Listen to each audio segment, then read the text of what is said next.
السلام علیکم. کیسے ہیں آپ سب لوگ؟ امید سب خیریت سے ہوں گے. آج سے آپ کے لیے ایک نیا ناول شروع ہو رہا ہے. ناول کا نام ہے تیرا خمار. یہ ایک رومانٹک اردو ناول ہے، حویلی بیسڈ ہے، اور آج اس کی ایپیسوڈ 1 ہے. رائٹر ہے اس کی حیا خان. امید کرتی ہوں کہ یہ ناول بھی آپ کو پسند آئے گا، اور اس ناول کو بھی آپ اتنا ہی پیار کریں گے، اتنا ہی سپورٹ کریں گے جیسے پہلے ناولس کو کیا ہے. چلیں شروع کرتے ہیں پھر آج کا ناول. بسم اللہ الرحمن الرحیم. رات کا آخری پہر تھا. جہاں سب نیند کی وادیوں میں گم تھے، وہیں وہ لڑکی اپنے کمرے میں جائے نماز پہ بیٹھی اللہ کی عبادت میں مشغول تھی. وہ لاڈلی عبادت جس میں اللہ پاک خود آسمان پر آتے ہیں اور فرماتے ہیں کوئی ہے مانگنے والا، میں اسے عطا کروں گا. اور اس لڑکی کا یہ معمول تھا رات کے اس پہر جاگنا اور اپنے پروردگار کی عبادت کرنا. وہ جائے نماز پر بیٹھی گڑ گڑا کر اللہ سے اپنے گناہوں کی معافی مانگ رہی تھی. یا اللہ، تو مجھے معاف فرما، میں اس گناہ میں پڑ گئی، میں تیرے بندے کی محبت میں پڑ گئی. میں جانتی ہوں وہ نامحرم ہے میرے لیے، میں بے بس ہوں لیکن تو بے بس نہیں. میرے رب، یا تو اسے میرا کر دے یا پھر میرے دل سے اس کی محبت نکال دے. میرے پروردگار، میں تیری عبادت کرتی ہوں اور تجھی سے مدد مانگتی ہوں. آمین. اس نے اپنے چہرے پر ہاتھ پھیرا. آنسوؤں سے متواتر چہرہ مگر پرنور اور حسین. خوبصورت سنہری بڑی بڑی آنکھیں، چھوٹی سی کھڑی ناک، باریک خوبصورت ہونٹ، اور اس پر قہر تھوڑی پر درمیان میں کالا سیاہ تل جو اس کی چمکتی رنگت پر بے حد نمایاں ہوتا تھا. لیکن اس کی نگاہیں اس کے چہرے پر سب سے حسین تھی، سب سے دلکش. وہ اپنے خاندان کی سب سے خوبصورت لڑکی تھی، لیکن اس نے 12 سال کی عمر سے خود کو 7 پردوں میں سنبھال کے رکھا تھا. نہ کبھی کسی مرد کی طرف نظریں اٹھاتی اور نہ ہی خاندان کے کسی مرد نے اسے دیکھا. بس اس نے کبیر خانزادہ کو اپنی دعاؤں میں مانگا تھا. وہ اس کا بچپن کا منگ تھا. 12 سال کی عمر سے اس نے کبیر کو ترکی پڑھائی کے سلسلے میں جاتا دیکھا تھا. بس وہ آخری بار تھا. اس کے بعد سے اس نے صرف دعائیں کی تھی، اور اس کی محبت کا خدا کے سوا کوئی گواہ نہ تھا.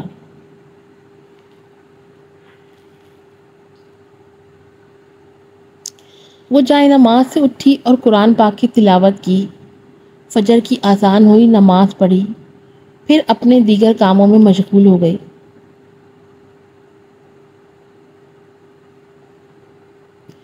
سورج کی روشنی سے آسمان سجنے لگا اور خان حویلی میں سب عورتیں کچن کی طرف روانہ ہوئیں.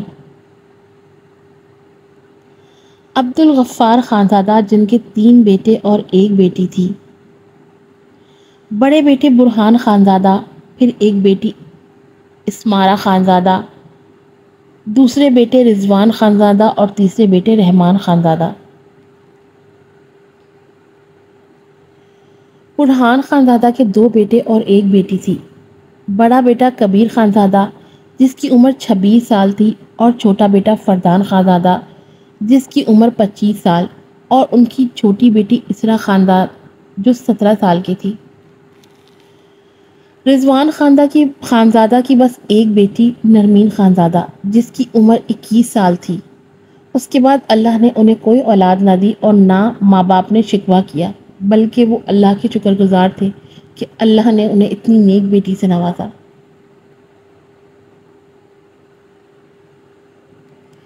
رحمان خانزادہ کو اللہ نے ایک بیٹی راحمہ خانزادہ، جس کی عمر 19 سال تھی، اور 2 جڑواں بیٹے جو گھر میں سب سے چھوٹے اور لاڈلے تھے، فاز خانزادہ اور شاز خانزادہ، جن کی عمر 16 سال تھی. اسمارہ خانزادہ، جن کا صرف ایک بیٹا تھا، زرغام خانزادہ، جس کی عمر 25 سال تھی، جو فردان خانزادہ سے بس 2 مہینے چھوٹا تھا۔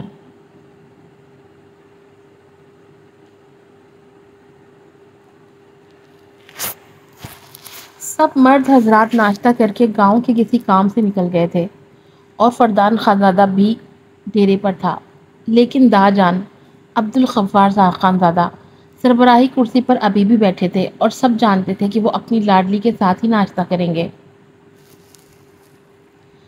دادا جان، ہم نے آپ سے کتنی بار کہا ہے کہ ہمارا انتظار مت کیا کریں، آپ ناشتہ کر لیا کریں، پھر کیوں ہمیں روز شرمندہ کرتے ہیں آپ؟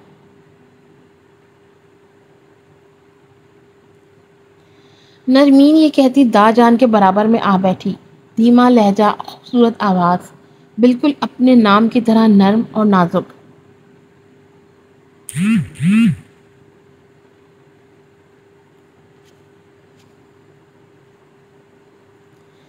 دادا جان نے نرمین کی خوبصورت دھیمی آواز سنی اور اس کے سر پر ہاتھ رکھا اور ہلکی نیلے رنگ کی قمیض شلوار میں سر پر طریقے سے دوپٹہ اوڑھے اس کا پرنور چہرہ دیکھا۔ دیکھ کر بے ساختہ ماشاء اللہ کہا، میری جان، ہمارے حلق سے نوالا ہی نہیں اترتا جب تک آپ ہمارے پاس آ کر بیٹھ نہ جائیں۔ دادا جان نے کہتے منہ میں نوالا ڈالا۔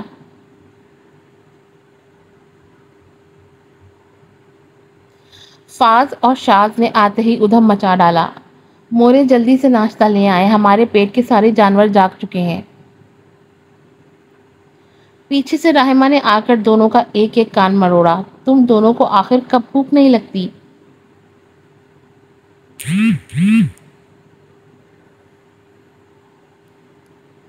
رحمہ کے پیچھے سے شاہین خانزادہ، رحمان خانزادہ کی بیوی نے رحمہ کا کان مروڑا۔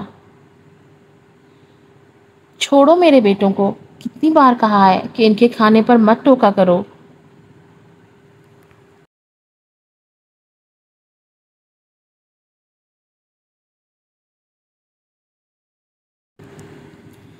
شاہین بیگم نے اپنی بیٹی رحمہ کو جھاڑا، جو زرد رنگ کے قمیض شلوار میں سر پر سلیقہ سے دوپٹہ رکھے منہ بسور کر نرمین کے برابر میں بیٹھ گئی۔ مورے میرے اتنے حسین کان ہیں، آپ ان کا سٹائل چینج کر دیں گی کسی دن موڑ موڑ کر۔ رحمہ اپنے کان پکڑ کر سہلانے لگی۔ سامنے شاز اور فاض اپنا پیٹ پکڑ کر اس پر ہنسی کرنے لگے۔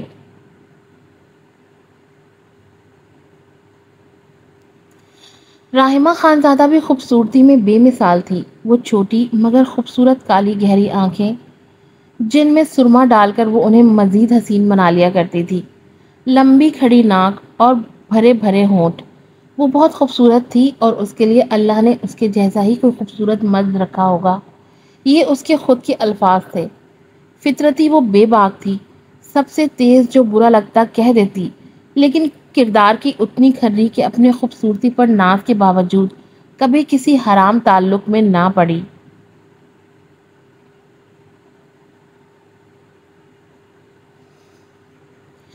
اسرا خانزادہ جو آج سنڈے کی وجہ سے آرام فرما رہی تھی، سب کو سلام کر کے دادا جان سے سر پر شفقت بھرا ہاتھ رکھوا کر اب ناشتے کے لیے رحمہ کے برابر آ بیٹھی تھی۔ اسرا خانزادہ بھی خوبصورتوں میں اپنی مثال آپ تھی، آخر کبیر خانزادہ کی بہن تھی۔ ہری خوبصورت آنکھیں جو دونوں بہن بھائیوں کو وراثت میں اپنی ماں سے ملی تھی، کھڑی ناک اور اسی ناک پہ چھوٹا سا کالا تل، باریک کٹاؤدار لب، وہ بے حد خوبصورت تھی اور رحمہ کی فطرت اپناتے کافی حد تک مغرور بھی تھی۔ وہ چاہتی کہ اس کے حسن کو سراہا جائے، وہ کافی حد تک بے وقوف اور نادان تھی، اس دنیا کی بھیڑ میں چھپے بھیڑیوں سے ناواقف۔ مورے میرا پراٹھا لے آئے۔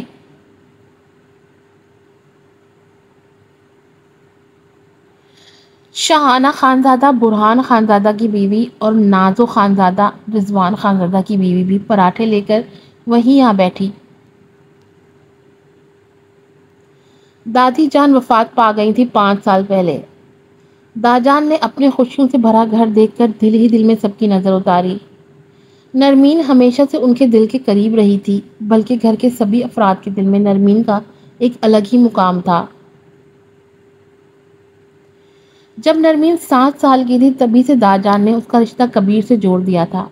وہ چاہتے تھے نرمین ہمیشہ ان کی نظروں کے سامنے رہے اور کبیر بھی ان کا لاڈلا تھا، لیکن کبیر باہر ملک گیا، وہاں کے رنگ میں نہ رنگ جائے اور نرمین کا دل اس کے کسی عمل سے ٹوٹ نہ جائے، وہ اپنی لاڈلی پوتی کو ٹوٹتے ہوئے کبھی نہیں دیکھ سکتے تھے۔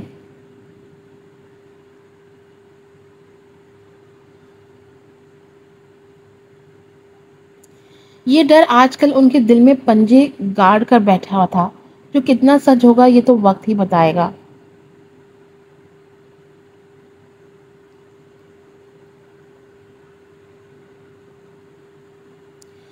ترکی، استنبول۔ آج میڈیپول یونیورسٹی میں اس کی آخری شام تھی، جہاں ڈگری ختم ہونے کے بعد ایک بہت بڑے پیمانے پر فیئرویل آرگنائز کی گئی تھی۔ جہاں سب میوزک کی دھن پر سوار تھے، وہیں وہ سب سے الگ ایک کونے میں ہاتھ میں جوس کا گلاس پکڑے کھڑا، وہ حسین مرد جو سب کی آنکھوں کی چمک خود میں قید کیے کھڑا تھا۔ وہ جانتا تھا وہاں کھڑی ہر لڑکی کی چاہ ہے، وہ آخر کیوں نہ ہوتا۔ ہری کائی سی گہری آنکھیں، کھڑی ستوا ناک، ہلکی سی بیئرڈ میں چھپے عنابی لب اور ان سب پہ قہر ڈالتا وہ گال میں چھپا گڑھا، جو بہت کم اپنی جھلک دکھاتا تھا جب اس کا مالک چاہتا۔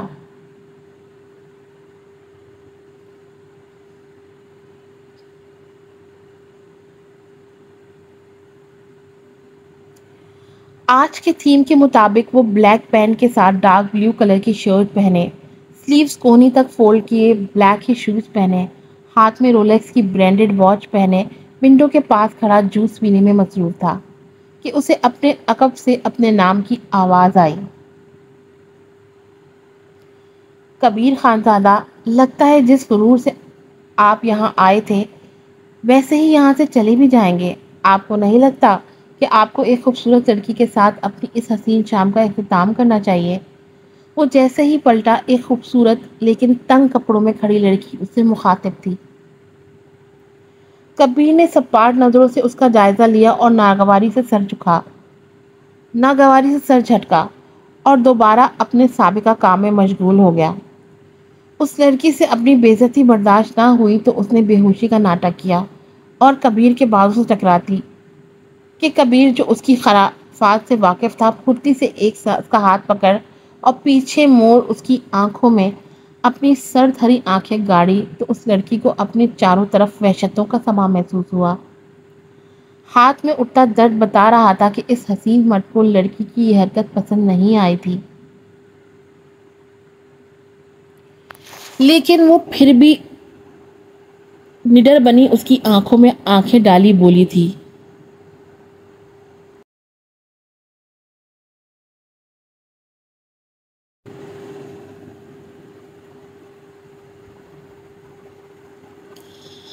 I like it. لگتا ہے خون کافی گرم ہے، تم چاہو تو آج کی رات ہم دونوں مل کر آگ لگا سکتے ہیں۔ ہری آنکھوں میں یہ سن کر لالی ابری اور ہونٹوں پہ سرد مسکراہٹ کے ایک جھٹکے میں کبیر نے اسے نیچے پھینکا تھا، اور جب بولا تو چہرہ سپاٹ اور آنکھیں وحشت میں ڈوبی تھیں۔ تم جیسی ہزاروں لڑکیوں کی چاہ ہے کبیر کا،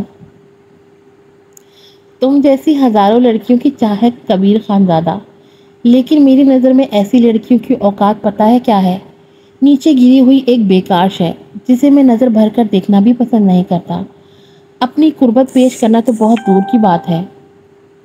کبیر کے اشارے کو سامنے گری لڑکی بخوبی سمجھ گئی تھی۔ اہانت سے اس کا چہرہ سرخ ہوا اور کبیر وہاں سے طنزیہ سائیڈ اسمائل پاس کرتا واک آؤٹ کر گیا۔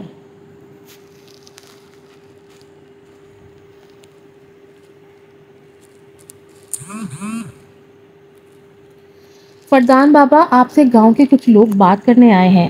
فردان ڈیرے پر موجود تھا جب ایک ملازم نے آ کر اسے کہا۔ جی شفیق بابا، بھیج دیں۔ فردان خانزادہ، جو 6 فٹ سے نکلتے قد، کالی سیاہ آنکھیں، کھڑی ناک، عنابی لب جو ہلکی داڑھی میں چھپے تھے اور اپنے بھائی کی طرح گال پر پڑتا گڑھا، اسے نہایت حسین مرد بناتا تھا۔ اپنے خاندان میں سب سے زیادہ جنونی پایا جاتا تھا۔ کسی بھی چیز کو حاصل کرنے کا جنون، تباہ کرنے کا جنون، خود میں سما لینے کا جنون۔ کتھئی رنگ کے قمیص شلوار پہنے، کالی شال کندھے پر ڈالے، وہ آستین کونی تک موڑتے ہوئے بولا، جب ایک آدمی جس کا نام آصف تھا 2 لڑکوں کو گریبان سے پکڑ کر لایا اور اس کے سامنے پھینکا۔ لالا یہ مجھے راستے میں نظر آئے، ہمارے گاؤں کی بچیاں جو میٹرک کا پرچہ دے کر آ رہی تھیں انہیں اپنے ساتھ گھسیٹ کر لے جا رہے تھے۔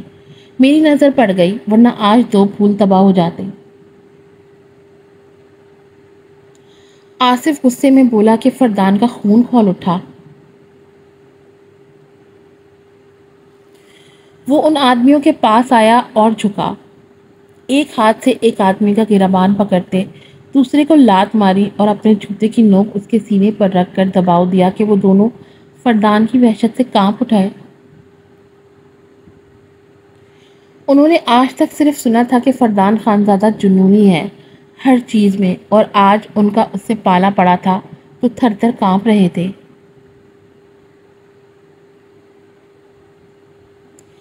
ہمارے گاؤں کی بیٹی پر ہاتھ ڈالا مطلب ہماری عزت پر ہاتھ ڈالا، اور ہماری عزت پر ہاتھ ڈالنے والوں کے ہاتھ سلامت رہے تو پھر لعنت ہے خاندادوں پر۔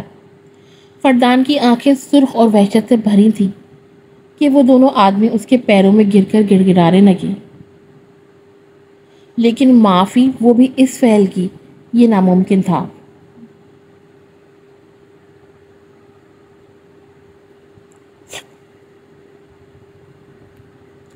آصف انہیں لے جاؤ، دونوں کو اٹھا کر تہہ خانے میں، ان کا فیصلہ رات کو اپنا انجام پائے گا۔ فردان نے سامنے صوفے پر بیٹھ کر ہاتھوں میں دبی سگریٹ جلائی اور گہرے کش لینے لگا، اور آصف ان دونوں کو گھسیٹتے ہوئے وہاں سے لے گیا۔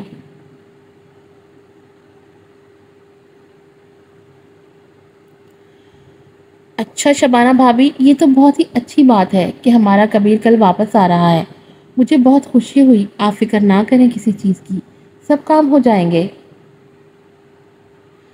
اسمارا بیگم بیٹھی فون پہ ہمتن گوش تھی کہ پیچھے سے زرغام جس نے ابھی حویلی میں قدم رکھا تھا اس کے قدم تھمے۔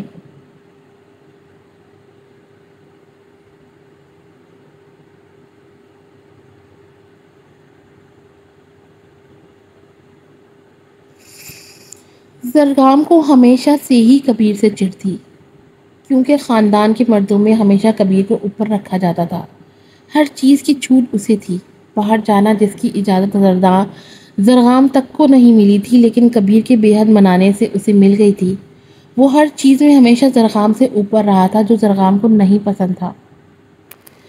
زرغام خانزادہ ایک وجیح مرد تھا، سانولی رنگت مگر پرکشش نقش تھے، 6 فٹ سے نکلتا قد، بھوری خوبصورت آنکھیں، ہلکی دھاڑی، عنابی لب۔ اس کا روب اتنا تھا کہ سامنے والا بھی اس سے بات کرنے سے پہلے ایک بار ضرور سوچتا تھا۔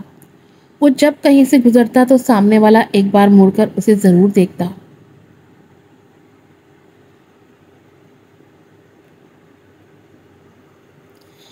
ابھی وہ حویلی آیا ہی تھا کہ اس نے یہ خبر سنی اور اس کا منہ تک کڑوا ہو گیا کہ 11 سال بعد پھر سے کبیر خانزادہ کے نعرے سننے پڑیں گے۔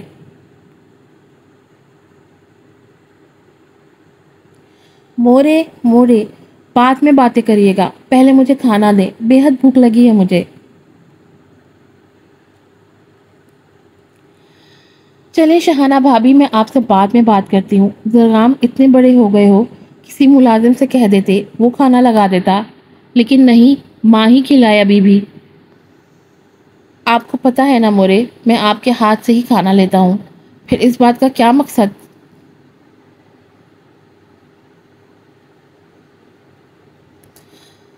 مقصد ہے، کل کو شادی ہو جائے گی تو کیا تب بھی ایسا ہی کرو گے؟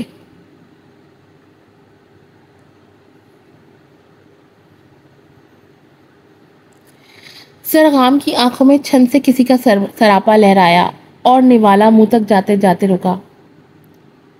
اپنے خیال کو جھٹک کر سپاٹ نظروں سے اپنی مورے کو دیکھا۔ میں ہمیشہ ایسا ہی رہوں گا، زرغام خانزادہ کسی کے لیے خود کو نہیں بدلے گا۔ اسمارا بیگم سے زیادہ اس نے خود کو ہی جتایا تھا۔ آج کی ایپیسوڈ یہی ختم ہوتی ہے۔ اب اپنے رائے سے ضرور آگاہ کیجیے گا، تبصرہ ضرور کیجیے گا، کمنٹس کیجیے گا تاکہ ہمیں پتہ چلے آپ کو ایپیسوڈ کیسے لگی۔ پھر ملیں گے دوسری ایپیسوڈ کے ساتھ۔ السلام علیکم۔